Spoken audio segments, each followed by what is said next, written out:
এটা নামার ফলে কিন্তু মানুষের একটা না আসছে, সবার ভিতরে একটা বিবেকের ধারণা দিচ্ছে যে মেয়েরা এসে ছাত্রীরা এসে আন্দোলন করতেছে, বা যখন মেয়েরা মার খেলো তখন কিন্তু এটা 15, 16, 17 3 দিন ঢাকা বিশ্ববিদ্যালয়ের যে ঘটনাগুলো এটি কিন্তু পুরা ঘটনা মানে ছড়াই দিচ্ছে।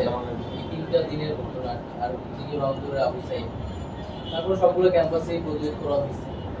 তো রকেট কর্মসূচিটা খুব ইম্পর্টেন্ট ছিল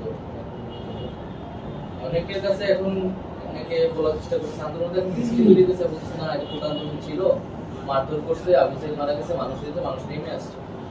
এটা কিন্তু এরকম হুট করে নেমে আসছে, আন্দোলনের একটা ধারাবাহিকতা শুরু। যখন রকেট কর্মসূচিগুলো চলতেছিল তো তখন কিন্তু ঢাকা শহরের মানুষের কাছে একটা মেসেজ যাচ্ছে, ঢাকা শহরের মানুষ কিন্তু একসেপ্ট করে নিয়েছে আন্দোলনটা।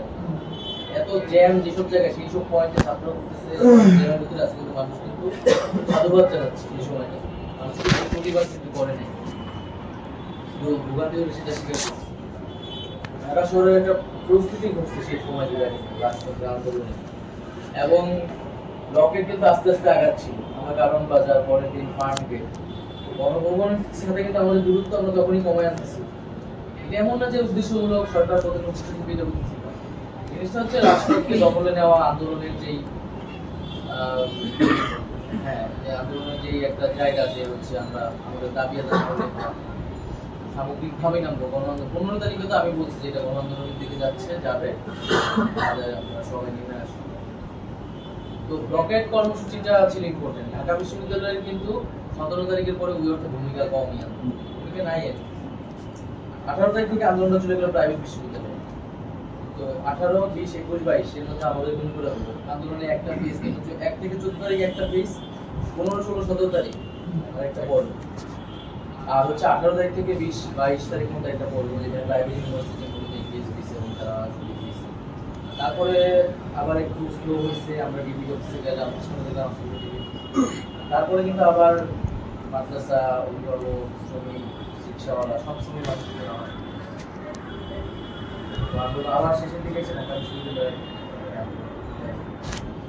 বিশ্ববিদ্যালয়ে যে ব্লকেট কর্মসূচি করছে, যে শাহবাগের ব্যারিকেড ভেঙে ফেলতেছে, এটা কিন্তু একটা অনুপ্রেরণা। এই ভিডিও মানুষ দেখছে যে আসলে বিশ্ববিদ্যালয়ের ছাত্ররা ব্যারিকেড ভেঙে ফেলতেছে, মানে আমরা তো ব্যারিকেড ভাঙতে পারতাম। আমাদের যে ছাত্র সংগঠনগুলো, আমাদের যে আন্দোলন, শাহবাগের ব্যারিকেড কিন্তু পার হওয়া যেত, তখন ব্যারিকেড গুলো যে ভাঙা গেছে, কিন্তু আমার তারিখটা মনে নেই, বৃহস্পতিবার হবে বৃষ্টি করলো, এবং ওইদিন আমরা খুবই আছিলাম যে আজকে আমাদের দাঁড়াইতে দিবে না। পুলিশ খুবই অবস্থায় আছে, সবাই বলেছে পারবেন না, আজকে হবে না। আমরাও দেখছি বৃষ্টি করে সেন্ট্রাল লাইব্রেরির মানুষ কম, আমরা খুব রিকোয়েস্ট করছি যে আমরা জাস্ট 5 মিনিট দিয়েই আমরা প্রোগ্রাম ঘোষণা দিয়ে চলে আসবো।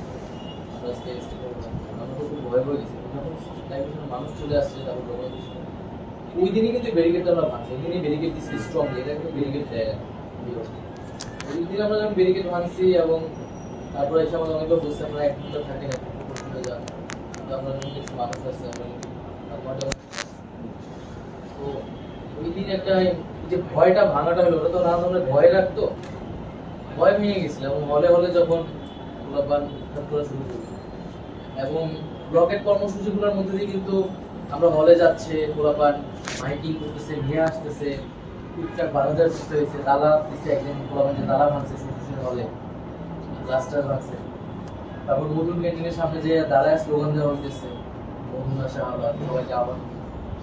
এই পুরো বিশ্ববিদ্যালয় কিন্তু বিশ্ববিদ্যালয় হলে যে ভয়ের ভিতরে থাকতে হইতো, এই ভয়টা কিন্তু ভেঙে গেছিল। এবং এটা কিন্তু এই 15 তারিখ রাতে, 14 তারিখ রাতে যে রাজাকার স্লোগান, আমি এইভাবে দেখি আন্দোলন।